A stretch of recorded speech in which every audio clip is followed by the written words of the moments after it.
What if the exact mechanism you use to protect yourself from pain is the very source of your deepest suffering? What if every ounce of anxiety, every sleepless night, and every heavy stone of dread in your chest stems not from the unpredictability of the world, but from your desperate, exhausting obsession with trying to control it? What if the ultimate power in this universe belongs not to the one who forces life into submission, but to the one who opens their hands and allows the river to flow exactly as it will? From the moment we are thrust into this world, we are indoctrinated into a profound and pervasive lie. We are taught that safety is synonymous with control. We are conditioned to believe that if we can just anticipate every danger, micromanage every relationship, plan for every possible catastrophe, and manipulate our circumstances, we will finally achieve a state of peace. But look closely at your life. Look at the immense psychological toll this endless hypervigilance demands. The more you try to tightly grip the circumstances of your life, the more they slip through your fingers like dry sand. Your need for control is not a shield, it is a meticulously constructed prison. To understand why we do this, we must look into the hidden architecture of the human psyche, specifically through the lens of Carl Jung. Jung taught us that in our desperation to survive and be accepted, we construct a persona. The persona is the mask we wear. It is the idealized version of ourselves that we present to society, the organized, composed, capable individual who has everything figured out. For the individual obsessed with control, the persona is a fortified castle. You build walls of rigid routines, expectations, and rules, believing that if your outer world is perfectly ordered, your inner world will be safe from turmoil. But there is a terrifying cost to this psychological fortress. Jung warned that whatever we refuse to acknowledge consciously within ourselves gets pushed down into the unconscious, forming the shadow.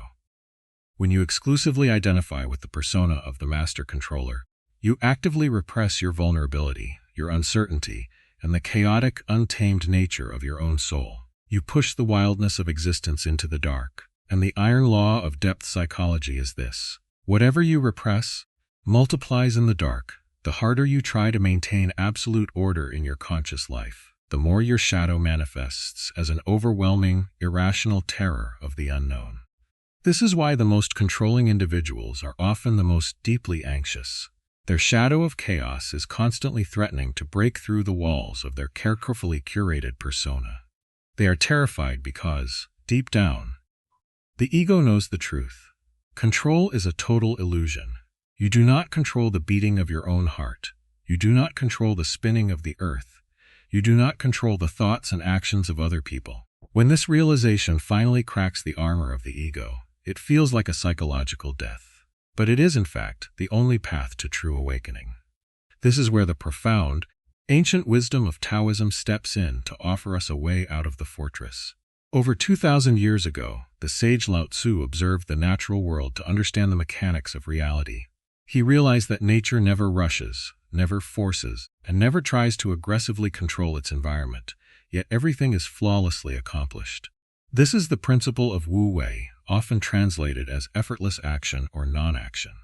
Wu Wei does not mean laziness or apathy. It means acting in complete alignment with the natural flow of existence, rather than pushing violently against it. Consider the fundamental Taoist metaphor of water. Water is the softest, most yielding substance on earth. It has no shape of its own, no rigid structure, and it makes no effort to dominate.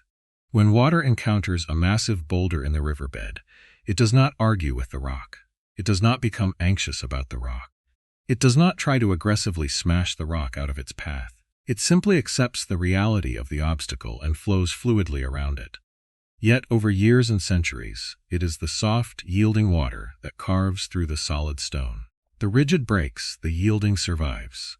When you try to control life, you are acting like a rigid stone. You are brittle, inflexible, and ultimately destined to crack under the immense, unstoppable pressure of reality.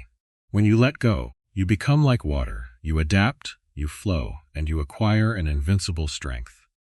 How then do we practically bridge the gap between Jungian integration and Taoist surrender? How do we dismantle the illusion of control and step into our true power? We do this by applying 3 profound philosophical keys to our daily existence.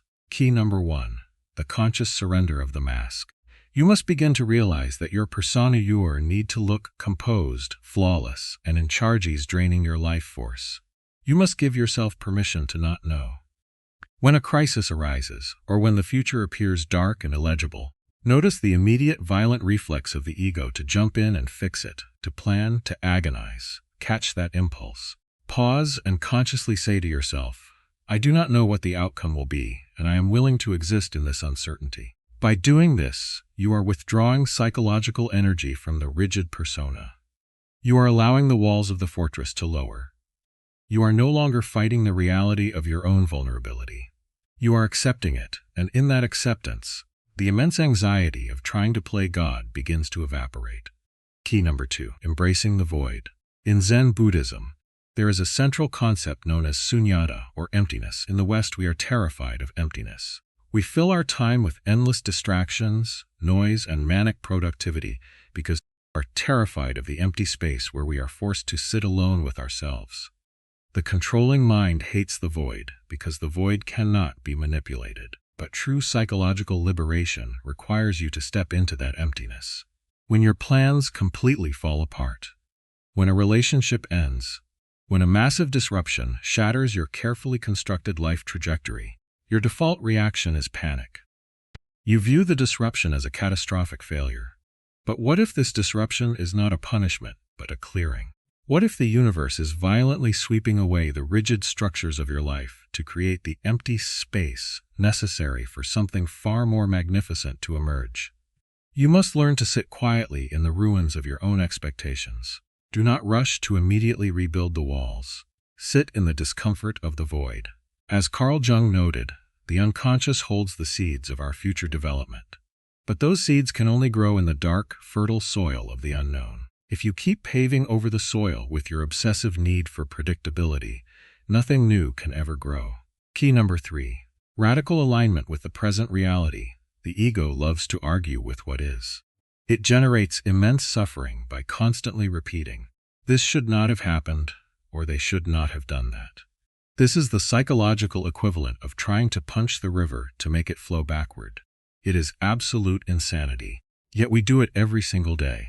The Taoist concept of alignment means you drop all internal resistance to the present moment. You look at the situation, however painful or unexpected, and you say, this is the reality of the present moment. I accept it completely. Acceptance is not approval. You do not have to like the situation, but you must acknowledge its undeniable existence. Once you stop wasting all of your mental energy arguing with reality, a profound, quiet clarity emerges. You shift from a state of reactive panic to a state of calm, centered observation. From this place of deep stillness, you intuitively know what the next right action is. You move into Wu Wei. You act not out of frantic fear, but out of a calm, grounded alignment with truth.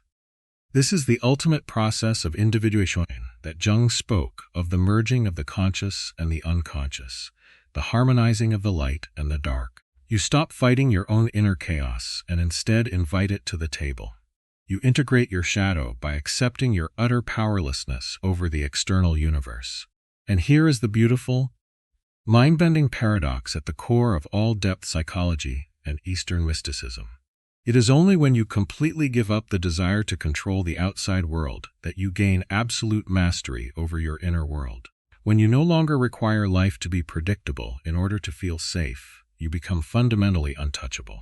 If the economy collapses, you will adapt. If people betray you, you will flow around the obstacle. If disease or tragedy strikes, you will face it with a quiet, unbreakable dignity, knowing that while you cannot control the storm, you are the calm, unmoving center within it. You are no longer a frightened ego hiding behind a fragile mask of control. You are a fluid, integrated being. You are the deep, quiet ocean beneath the turbulent waves. Let the waves crash, let the wind howl. The depths remain perfectly still. If you made it to the end, comment I release control and I will personally reply to you. And if this resonated with you, subscribe to be part of this and leave a like if you enjoyed it.